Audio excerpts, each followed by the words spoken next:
Hello everyone, welcome back.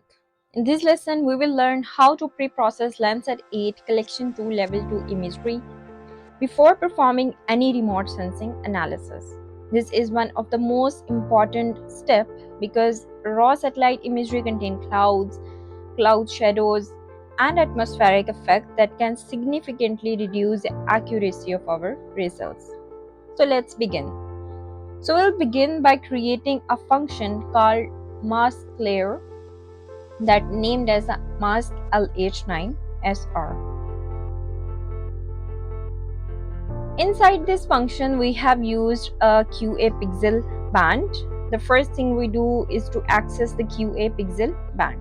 The QA pixel band is actually that stores information about the clouds, cloud shadows, snow, cirrus, and other unwanted pixels. So that's why we are using it. So we use the following line here is the binary represent the first 5 quality bits using bitwise AND operation. We identify pixels affected by the clouds and cloud shadows. So that's why we're going to use this. And only that pixels that are equal to 0 considered as a clean observations. So we are choosing QA pixel and then we are saying that represent the first 5 quality bits, and this will identify the affected pixels that are affected by the clouds and cloud shadows. And then we are saying it that the pixels that are equals to 0 show me that. So that's how it's gonna work. Okay, in the next step we remove those saturated pixels like the QA red set band. Okay, in the next line, we remove the saturated pixels. The QA red set band identifies pixels where the sensor became saturated due to excessive brightness. So we're going to use this to remove the pixels that became saturated due to excessive brightness. So removing these pixels improves the quality of our analysis and somehow. Okay, in the next step, we scale the optical bands like Landsat collection to store reflectance values as integers rather than decimal reflectance. So to convert them into an actual reflectance values, we use this multiplication and addition function. So this converts the digital numbers into surface reflectance values between approximately 0 to 1. It's from 0 and it's maybe 1. The thermal band ST. Here is another operation or another variable in Google Earth Engine. So that comes the thermal bands. The thermal band ST band 10 is stored as a scale Kelvin value. So we convert it using multiply it with this value and adding with this value. So what it's gonna do is this line. This produces temperature in Kelvin. Since most studies require Celsius, so we subtracted it with minus 273.15. So finally, we replace the original bands with the scale bands and apply both masks. Now, every image entering our analysis has a cloud removed. If they have any cloud shadows, they'll removed, and if they are saturated pixels, they're gonna remove. If they are optical bands converted to reflectance, and then thermal bands converted into degree Celsius.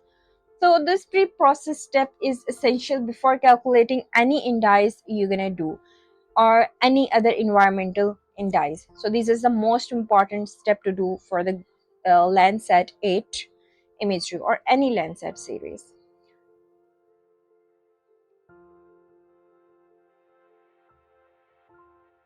Okay, so now we have created our pre-processing function. And let's use it to prepare Landsat imagery for analysis. And we begin by importing the Landsat collection to level 2 dataset. So here is the dataset that we're going to use. And image collection is simply a collection of satellite images acquired over the time. So next we limit the collection to our study area. We apply filter bounds to restrict it to our study area, that is region of interest that I have defined over there. This ensures only load images intersecting our region of interest. So after that, we specify the analysis period, and that period is only images captured within time range will be included. And next comes the most important pre-processing step. And what is it? The map function automatically applies our cloud masking and scaling function. Like this cloud masking and scaling function to every single Landsat image in the collection.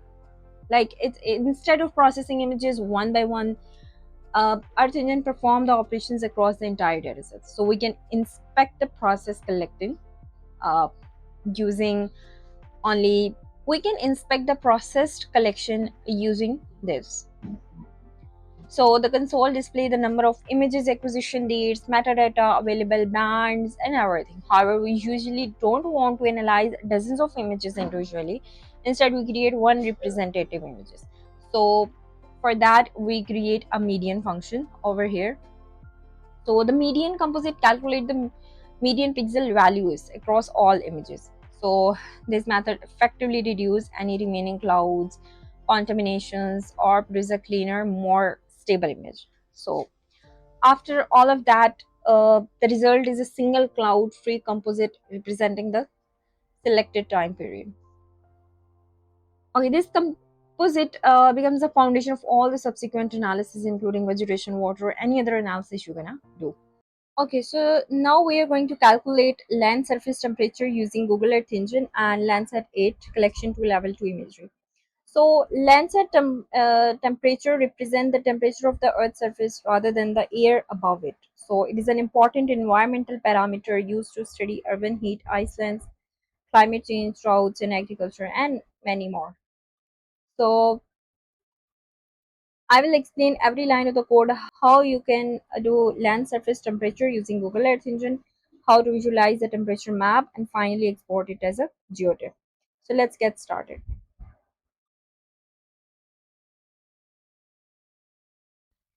Okay, so the first step is selecting the ST band 10, and this is a thermal infrared band provided in the Landsat 8 collection to level 2 product. Since we already applied the scaling factor and converted to temperature from Kelvin to degrees Celsius during pre-processing, so this band now contains land surface temperature values in degrees Celsius. So by selecting this band, we are preparing the temperature data for visualization and export. By selecting this band, we are preparing the temperature data for visualization and export. Now we are clipping our LST to our region of interest. To focus only on our area of interest, we use dot clip function. So this will remove all the pixels outside the region of interest, producing a cleaner output and reducing unnecessary data. And next we are creating a visualization object so that it only affects the appearance of the image and does not modify original temperature values. So this will make sure how our image will look like on the map. So our minimum value is 20 and maximum is 30. Pixel with the temperature below 30 degrees Celsius will be displayed using the first color in the palette. And the maximum value, this will specify the maximum display values. Pixel with the temperature above then the maximum values will use the last color in the color palette. So minimum and maximum values should always be adjusted according to the climate and study area that is being to analyze. So then we have palette, like colors. The color gradually change from blue to green, yellow, orange, and finally red. So generally blue colors represent the cooler surfaces and the red surface indicate higher LST. And then we have this operation. So this line add the land surface temperature layer into the Google Earth Engine map. This is the map. So this operation will add this layer into the map. And the first parameter is the image we want to display. The second parameter contain the visualization parameters, and the third is by we are renaming it. And now we are exporting our land surface temperature raster to Google Drive. So this allows us to use the temperature map later in GIS software for additional analysis, mapping, and report preparation. So this specifies which image we are exporting this image. So we are using the LST clip here, and then we have a description like what name you want to see on the drive. So I want it as LST 2020. Then we have a scale. The scale would be same as that of the dataset we have used. We are using Landsat 8 collection to level 2, and the resolution of it is 30. So scale we are setting here is also 30. Then we have region of interest, like for which region we are selecting our uh, LST. Then we have a file format, and finally we are defining max pixels. You can also increase max pixels to handle the larger exports. So here is the final results of LST. So higher temperature, the reddish areas are the higher temperature. So these are commonly observed over urban areas, roads, industrial zones, and the areas that are paved. And then we have lower temperature where the vegetation may be present. By examining the spatial distribution of surface temperature, we can identify thermal hotspots and better understand how land cover influence the local climate. So we have a lot of applications of LST, like over the period of time, how LST is changing and how it's affecting other land covers. So LST is often combined with NDBI, NDBI, NDWI, and BSI to study the relationship between vegetation, built-up areas, water bodies, and bare soil and surface temperature.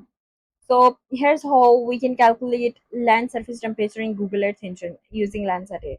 In this tutorial, we selected thermal bands, clip it to our study area, create visualization parameter, displayed the temperature map, and export it to the final raster as a GeoTIFF for further analysis. Okay, so now we are going to calculate the normalized reference water index using Google Earth Engine.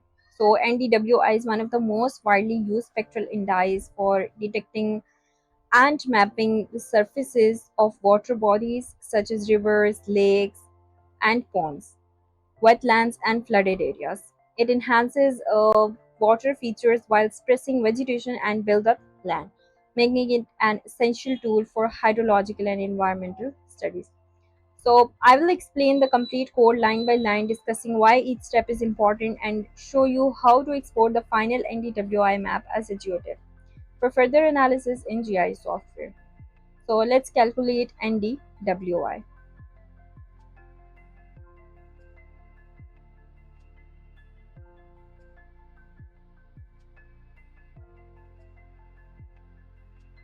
Okay, so first of all, we have created a variable that is NDWI, and we have selected a Landsat, and from Landsat I've selected the band 3 and band 5.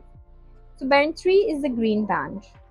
So band 3 is the green band. Water surfaces reflect green light relatively well, so making this band particularly useful for identifying water bodies. And then we have used the band 5 and we are subtracting it. So water strongly absorbs near infrared radiations while vegetation reflects it very strongly. So by subtracting the near infrared band from the green band, we can effectively separate water from vegetation and other land cover types. Now we are dividing the difference by the sum of green and near infrared bands. This normalization creates the normalized reference water index, allowing the output values to generally range between -1 and +1. So normalization also reduces the effects of varying illumination conditions and make the results comparable across different dates and locations. So at this point, we have successfully generated NDWI image. So now we have created another variable that is NDWI clip. So we are using our operation named as a clip to clip that into our region of interest. So that's why we have calculated so NDWI clipped is the image that we're going to use further. So we are here defining some of the visualization parameters. We have defined the minimum and the maximum value for NDWI water index and some of the palettes, like how it will look into the map. And then we have a operation map dot add layer, like we are adding our operation into the map, as you can see here. So this is the function that will add NDWI into the map. We have used another operation, that is export dot image to drive, so that we can export our image directly from Google Earth Engine to drive. So what image we wanna export is NDWI clip. Here is that image. We also give it description, that is NDWI. We can also make changes to that name, NDWI 2020 maybe, or anything you wanna do. Then we have a scale. The scale is same as that of the previous data set that we have used. The Landsat scale is 30, so we are also using scale 30 here. So we have the region of interest that we have defined the ROI. Then we have a file format, that is GeoTIFF and maximum pixel 109. So increase max pixels to handle the larger export. You can also do larger exports uh, if you have a larger area. You can maximize it, like you can make it 1.4 or 1.5, and you can increase this. But my area is not that big, so I'm giving it 109. And when I run it, it will show me. It will also show here and also here. So this is NDWI. The lightish areas are watery and the darkish areas don't have any water. So high positive values generally indicate a river, lakes, and reservoirs, wetlands, and other surfaces of water bodies. And the values near to zero usually correspond to vegetation, urban areas, bare soil, and other non-water surfaces. So it's important to remember that NDWI identifies surface water based on its spectral characteristics. So that's how we calculate normalized difference water index in Google Earth Engine using Landsat 8 imagery. I hope this step-by-step explanation helps you to understand not only how to calculate NDWI but also why each line of code is important. In this lesson, we will calculate urban heat Iceland index, commonly abbreviated as UHI. So, urban heat Iceland refers to the phenomena where urban areas become significantly warmer than surroundings, rural regions, due to buildings, roads, or less vegetation. So, for that, we have formula and we have a lot of calculations for that. Let's do this. So, you can here see it's UHI of our study area. So let's see the code first and then come to the imagery.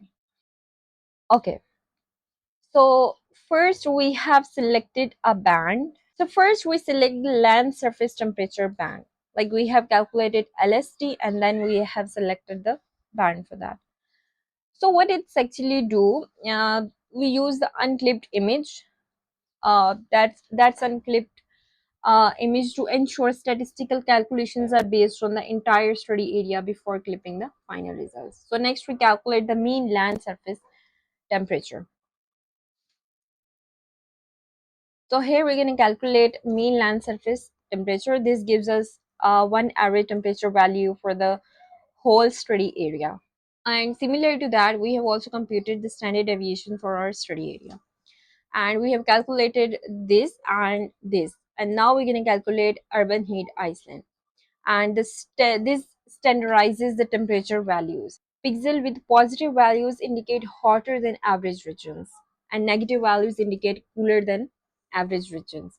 So this is the formula we're gonna use. It's the formula mentioned here, LST minus LST mean divided by LST of standard deviation. So we take LST mean here, and then is the LST standard deviation, we took it here, and then we have simple LST. So we applied the formula over here, the simple LST unclipped, and then we have LST mean uh, with the subtract operation, and then we have operation of divide and with the LST dot standard deviation, and then we clip it to our study area.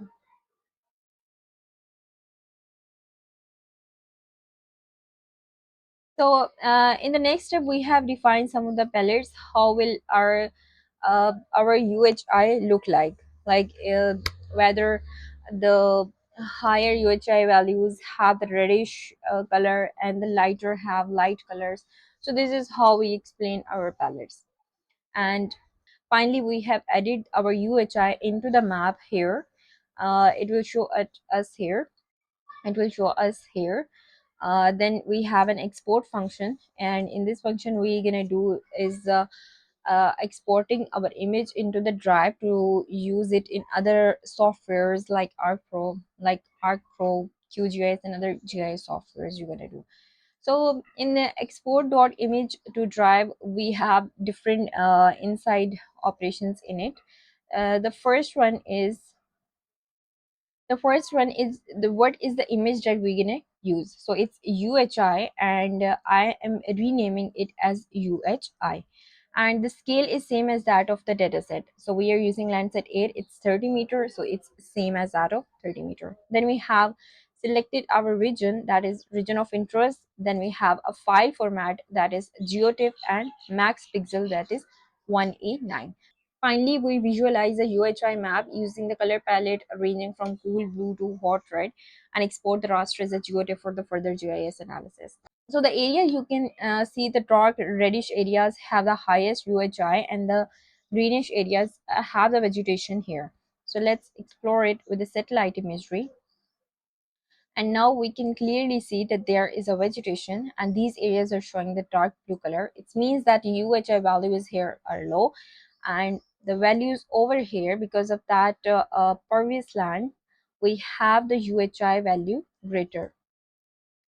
So that's how our UHI calculation work in Google Earth Engine. The first step is the cloud masking, the second step is calculate LST, and the third step is calculating UHI. And the final step is to export it to drive to use it in any other software, any other GIS software. Okay, now let's calculate another import called the Urban Thermal Field Variance Index, or UTFVI.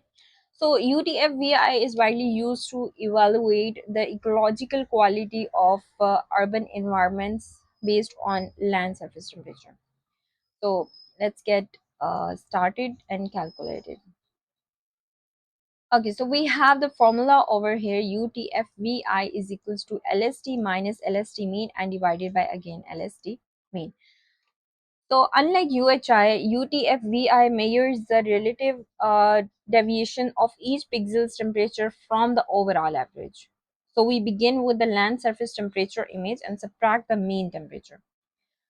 So here we have a formula for that. We have used the LST unclipped and then subtracted with LST mean and then divided with LST mean. And then I have clipped it into the region of interest. So the resulting values help identify thermal stress across the landscape. And the high UTFVI values indicate greater thermal stress and the poorer ecological conditions. And lower or negative values indicate cooler and healthier environment, like you can see over here. So typically vegetation and water bodies exhibit low UTFVI values, while dense urban areas and the bare soil display the higher values. So after calculating UTFVI, we apply the visualization palette here, so that it's ranging from blue to red, and export the raster for the further ecological assessments and urban planning studies. So here we have an export functions. So we have used operation named as export.image to drive, and it have further other parameters such as image we're going to use is UTFVI, that's mentioned over here. And then we have a description, we will rename it. We have a scale, we have region of interest, and file format, that is GeoTIFF, and max pixels, that is 1E09. So this is how our UTFVI looks like. Like in the vegetation areas, we have lower values of UTFVI, but the areas that are paved or that are built up, they show more UTFVI values.